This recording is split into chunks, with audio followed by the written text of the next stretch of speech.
Yeah. Yes, good morning, everybody. And happy NAIDOC week, even belated, but happy NAIDOC to you all. Now, if you don't know me, my name is Uncle Bill Nicholson. I'm one of the elders of the Wurundjeri community. And I don't call myself a traditional owner. I call myself the owner of this land, because my ancestors never sold it to anyone. And that, to my knowledge, is the case all over Aboriginal Australia. And that is why it's great to see the NAIDOC theme always was, always will be, which basically says to me, we've always been here, we're not going anywhere, and we will never be disconnected from this sacred, what we call Vic land, that is sacred to us all. And we want non-Indigenous Australians to come along and connect with us and understand their responsibilities. But first of all, what I call the basis of anyone's culture. The colonisers knew this. They knew to take this from us was one of the major hits of our culture, our language. In 1863, now I know some of you have connection to the Corrandirt mission, the historical facts of all our mobs coming to one spot. But that's where our language was banned. We're bringing it back as part of our healing. Waminjika, Gabamalamangil, Barambunyarabu, Warajarebalak, Niranabaran Vic, Bill Nicholson. Welcome and greetings. Good day from the Wurundjeri. My name is Uncle Bill Nicholson. Sorry. Now, first of all, I'd just like to mention who we are in the scheme of things. There was many family groups, men, women and children, that thrived on this land, which we believe was called Nudum Nudum, or Naarm as some people call it, now called Melbourne. Once you cross that Westgate Bridge, as far as Werribee River, clans are gone. You go up north, gone. Wurundjeri Willam, the only sole surviving sovereign clan of this area. The symbol of our sacred connection to this country is that river out there. Now, to my understanding, the word Yarra in Woiwurrung means something that I don't have a great deal of. Hair. Birrarung. Actually, if you want to go from what William Barrack said, Barang. You might have heard of the suburb of Paran. It comes from Barang. Birrarung. Birrarung Ma. The sacred river of mists. That is our very special connection, or symbol of our physical and spiritual connection to this landscape. Now, in our stories, we have a great eagle. Any of you kids might know what his name is. He starts with B, and it's not Bill. Oh, look at it, Santa. Well done, Feta, yes. That was Bunjil, for those that didn't hear. He gave us the land to care for, life to enjoy, and the laws to live by. This is a law ceremony, this one. I'll explain it shortly. Now, traditional society was amazing. The elders who watched the young children, boys and girls, grow up, watch their character, watch their interests, watch their personalities, to mould them into successful men and women in society. Two responsibilities you had living on this land. Well, there was many responsibilities, but the two I'd like to mention. One is knowledge was earned based on respect that you earned. Also, leadership was earned traditionally. You want people to listen to you. Because in culture, the word listen means a lot more than the word hear. I don't even actually know a word that translates from the word hearing things. It's all about listening, respecting and earning that knowledge. The responsibility I'd like to give to everyone listening to me today. If you live in Australia, you live on Aboriginal land. Law of land, to my understanding, is you must take on your responsibility of caring for country now, looking after your mob now, and always considering the future in what your actions and how that will relate to the future. That's why we didn't just live here. We thrived here under these laws and structures. Colonisation has smashed them and broke them up. I want our community to think about somehow bringing them back because they worked for thousands of years. We seem to be always in governmental structures that bring us apart. We need to change this. It's something that our leadership groups really have to think about. Now, taking this off. Sorry, I ran out of breath here. Reconciliation. So I do most of Wurundjeri education programs.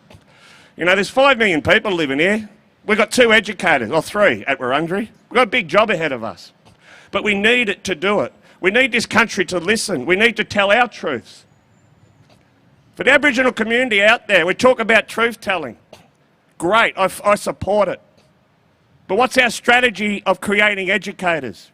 That's something I'd like the community to think about because there's very few I know in a great city as big as Melbourne. So who's going to tell the truth?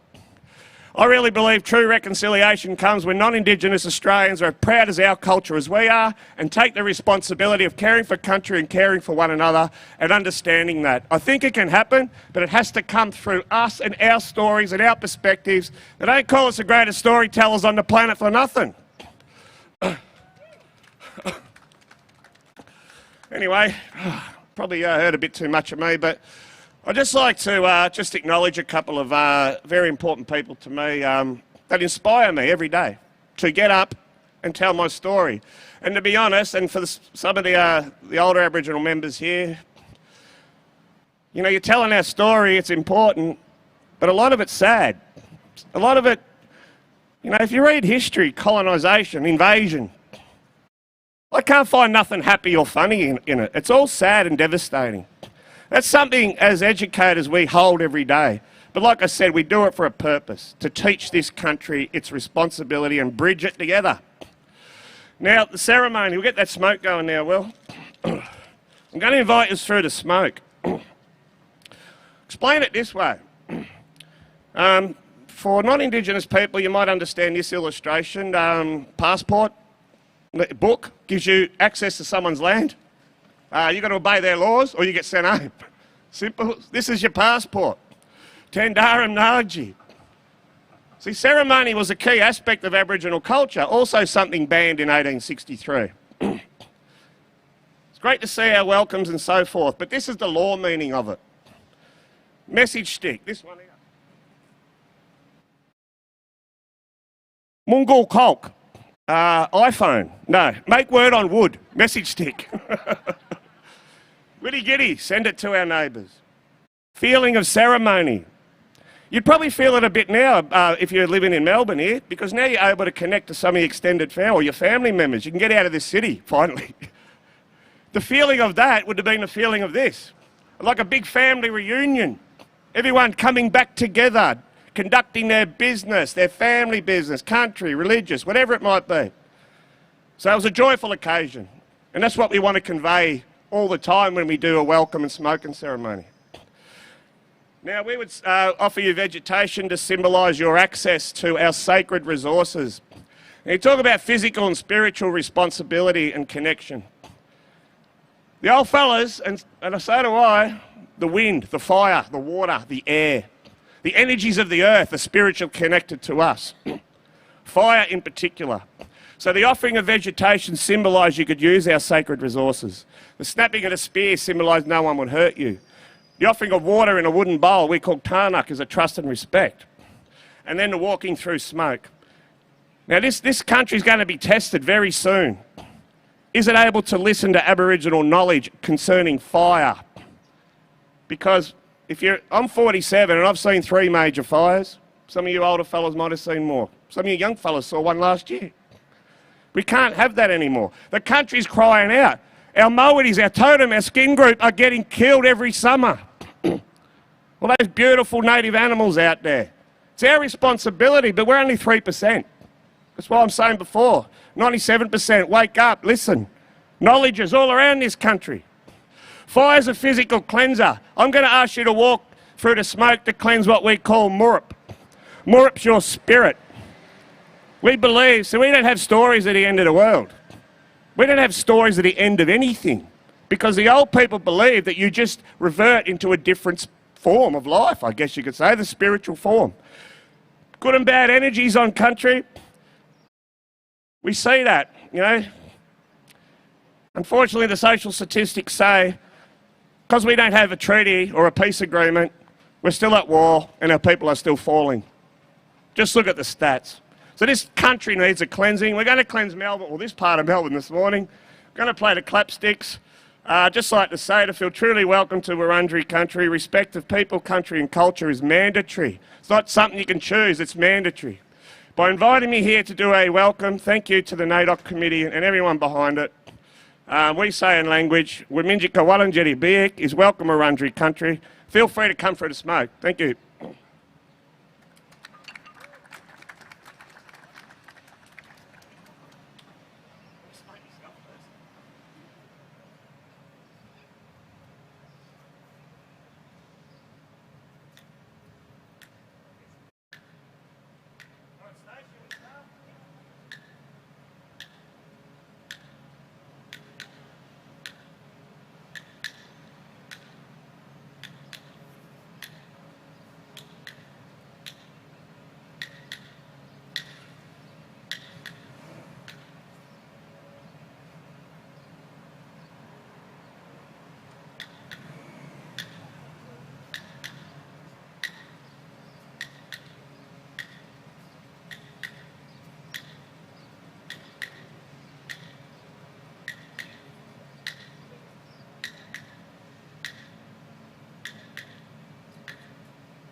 Oh, you do. Yeah. I forgot to say, I always, when I do the clapsticks, when I'm doing smoking ceremony, in remembrance of all the men, women and children who cared for this land, a couple by name to make them real. Billabulary was the headman of this area when a fellow named Batman came here. Down in the Bunurong country, we had Derrimut, the headman of their mob down there. We had Simon Wonga, the one who set up Corrandirk, our first land rights advocate, and William Barrack. If you didn't know, look up Swanson Street, up that building up in the end there. They're 30 stories tall, there's a big face of him. He's our first human rights fighter and a great inspiration. So again, thank you.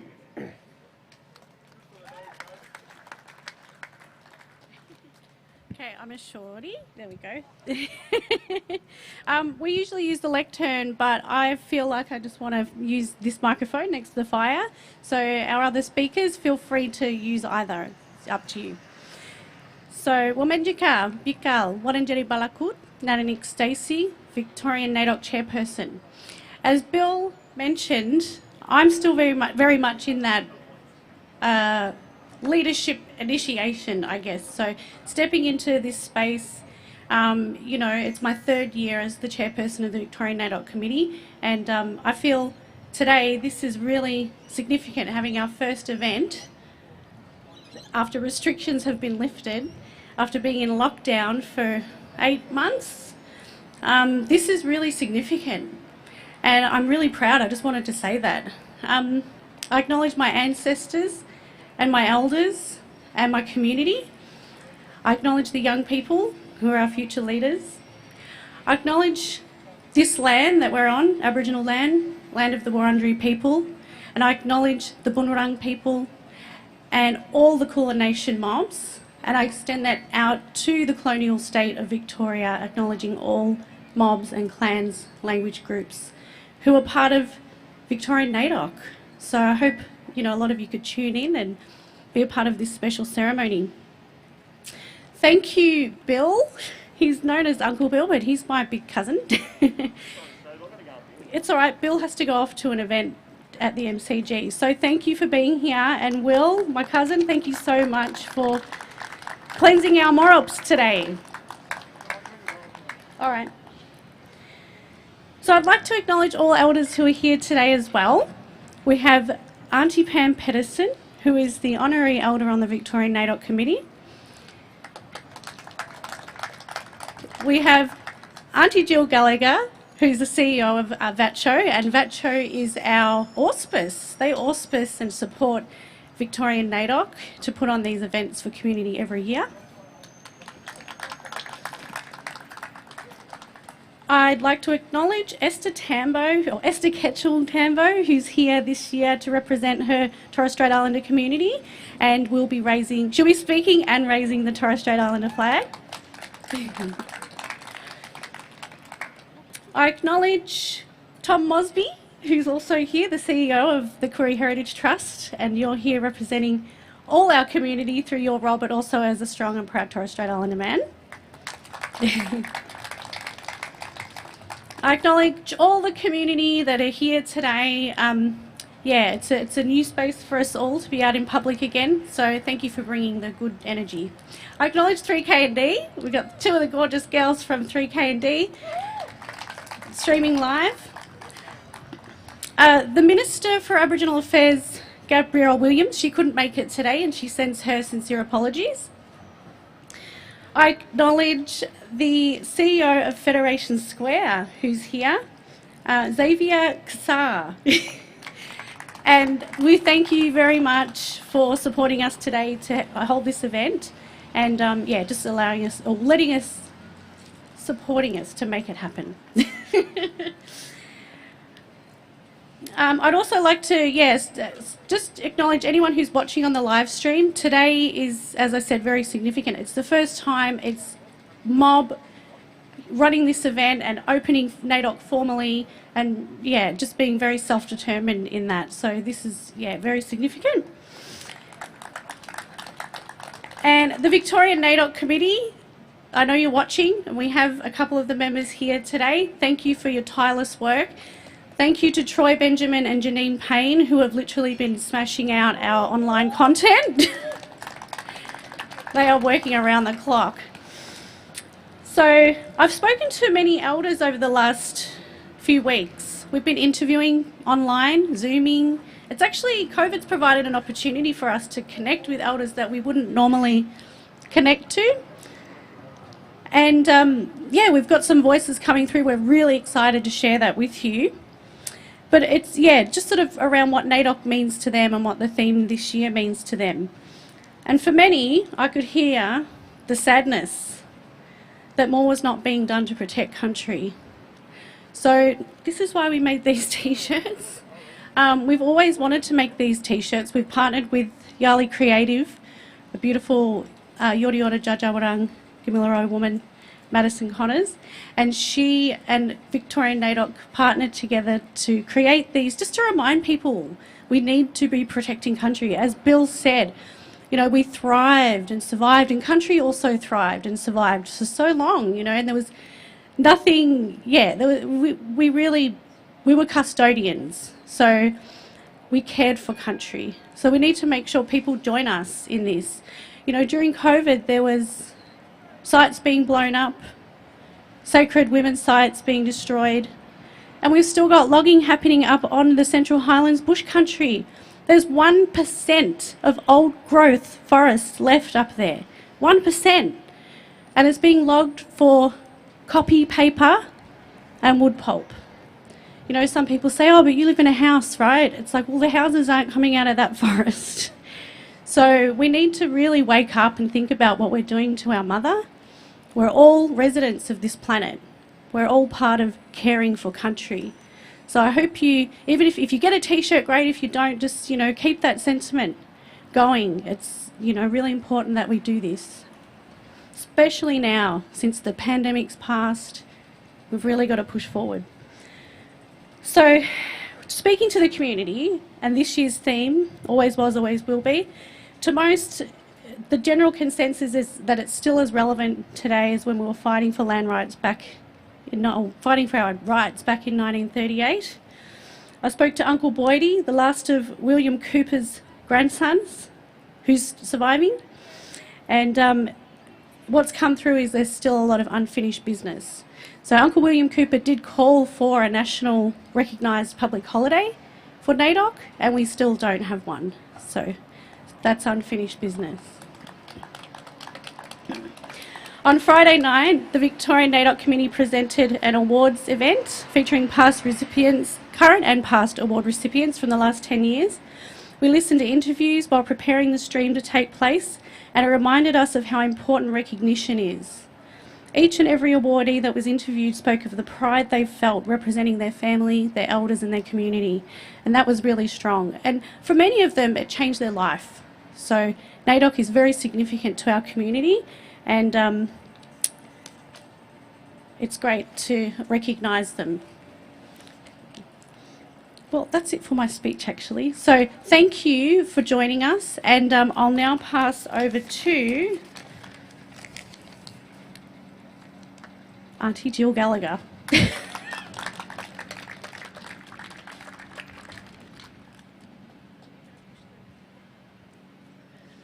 we need to put, okay. Okay. Thanks, Stace. Before I begin, I also would like to acknowledge that we are on lands of the Aboriginal peoples who have lived on this country for hundreds of thousands of generations. Land, as Bill said, never been sold, never been ceded. And for the past 250 years, our people have fought to maintain our identity, our dignity, and our lives. More importantly, when you look at the theme of this year's NAIDOC, always was, always will be, in this case, protect country, our ancestors and people today are still trying to fight to protect our country. I'd like to acknowledge the NAIDOC committee and all the hard work that they've done over many, many years to ensure that Aboriginal culture and Aboriginal people and Aboriginal languages are come to the forefront of this society that we live in today.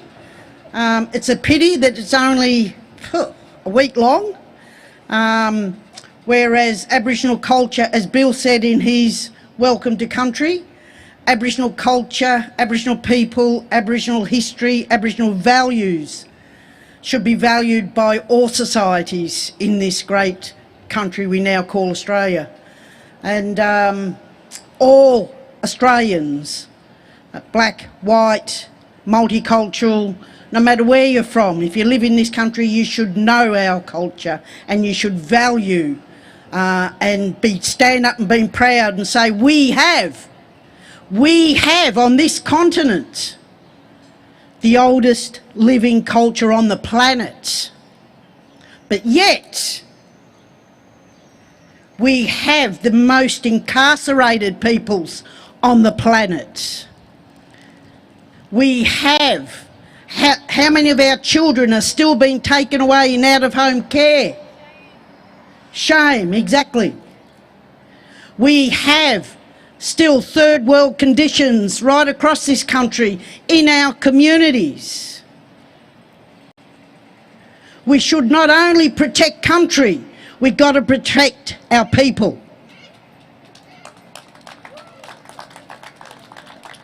So when we celebrate NAIDOC, as one nation, as one peoples on this continent. We should be celebrating our cultures all year round.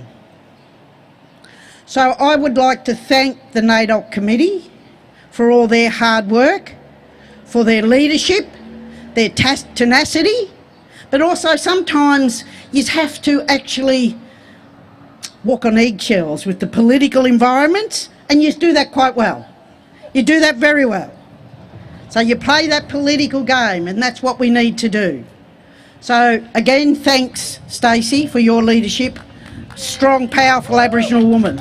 Well done. Thank you. Okay, is this fire all right? Do we have a firekeeper who can step in? Just thought I'd do a shout out. Thank you, Amos. I also need to acknowledge Amos Roach, who's here to support us today with cultural Yidaki playing. It's Uncle Archie Roach's amazing, incredible son, and he could sing songs to us beautifully all day. But yeah, now he's the firekeeper. So thank you, Amos.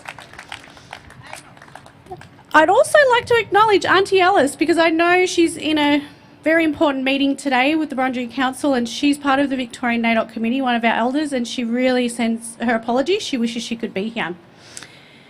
So as Auntie Jill mentioned, thank you. We need to obviously look after our community as well and care for them. Keep fighting the fight, but also, yeah, walking that balance between the political aspects, the concerns that are going on in our community, and protecting country. So next up we have Esther Etchell Tambo, who I'll be introducing. Thank you.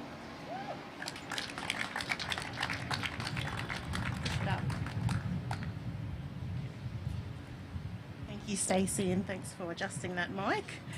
I would have lost it at that if I had to wrestle this mic. Wow. It is with great honour that I stand here today. I would like to acknowledge and pay my respect to the sovereign custodians of Melbourne, on whose land we are gathered. I acknowledge the creator spirits, the ancestors, elders past, present and emerging, leaders past, present and emerging, and all the sovereign people of Victoria. I extend that acknowledgement out to the borders of this great country and beyond to the borders marked by the sea, through to the Torres Strait Islands, which is all of what we have been entrusted with to steward with authority and excellence. It always was and always will be. Sovereignty was never ceded. We have and always will have a connection to country. That is in our DNA. My mum and dad always taught me, in the beginning, the sovereign custodians were made for country and all living things. Country and all living things were made for the sovereign custodians. This is our identity. We are created for each other, to look after each other. This is our purpose. Country and all living things for us, and all living things, country and all living things for us, and us for country and all living things. The fruit of our stewardship of this powerful connection is over 65,000 years of sustainable abundance. Sustainable abundance is our legacy and it's our inheritance. We have all the solutions within us to bring healing to our people and to our country, and to restore the order that was. Our identity, our purpose, legacy and inheritance speak of what was, what is and what is yet to come. Isn't it great how 2020 has brought us back to grassroots? Isn't it ironic that the whole world has been hushed? The stage is set. It's time for us to operate in the fullness of our identity. To understand sovereignty starts in the heart. Take our place. We will see restoration of our land, our people. Daily let us believe in one another and believe that this is our time. We have the solutions. We are the solution. It is a massive honour to raise the Torres Strait Islander flag here today as a sign of respect for the sovereign custodians of the land on which we gather. Today we stand together in unity and sovereignty. Always was and always will be. In the spirit of truth, happy NAIDOC Week. In closing,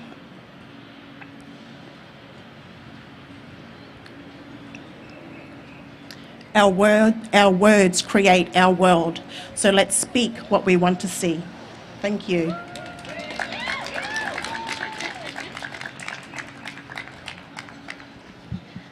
That was beautiful. Thank you so much, Esther, for contributing your powerful voice to this space.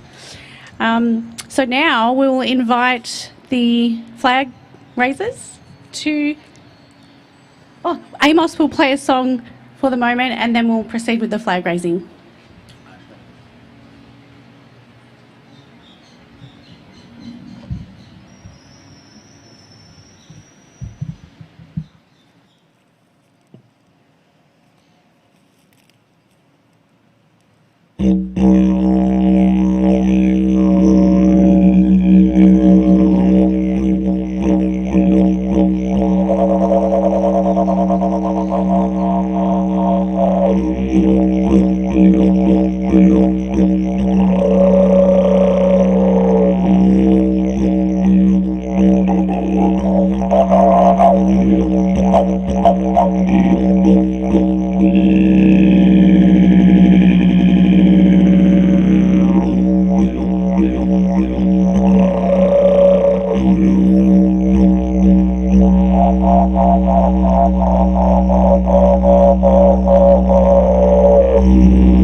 Oh, so this is on. I hope everyone could feel that because I know I really needed it. So, before we raise the flags, I do want to announce something that we have informed community on Friday night through the awards presentations, but in case you weren't viewing, the Victorian NAIDOC committee have decided we'll be introducing a new award into the awards element of NAIDOC Week. So currently we have Miss NAIDOC, Mr NAIDOC, the Sportsperson of the Year, and obviously the Elder or Patron of the Year. We will be introducing the Caring for Country Award. So this award will recognise people who are often unseen or unnoticed because they're too busy out on country caring for it and looking after it. So those call-outs will go for all award nominations will go out in early 2021. And yeah, just start thinking about who you'd like to nominate and have recognised, because it's hard to always pick one person, but the nominees will be recognised as well. So this is really exciting. We've started off with an honorary recipient of this Caring for Country Award, and we felt it was really appropriate for the transition into this new award. And we announced Lydia Thorpe as the honorary recipient of the Caring for Country Award. Lydia, as you all know, she's the former chair of the Victorian NAIDOC committee, so she handed the reins and her trust over to me. She also is a fierce protector and fighter for country and community, so we felt this was really fitting. And then every year, Lydia, if she's not in Canberra, will be presenting that award to the next recipient. So just like Auntie Pam does with the Sports Award. So it's really special and we're so excited to share that next year. So I'll invite the flag raisers to, I suppose we'll start from over here next to the bollards. And we'll gather there to officially open NAIDOC Week for November 2021. Happy NAIDOC Week, everybody.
Okay, sorry, I did forget to mention, it's a new thing for this year, but we're raising the flags at half-mast this year, just for today, and then to honour all of our community who are sad and in mourning over country and community loss. So we'll be raising them at half-mast, and then they'll fly high for the rest of the week. Thank you. Thank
you.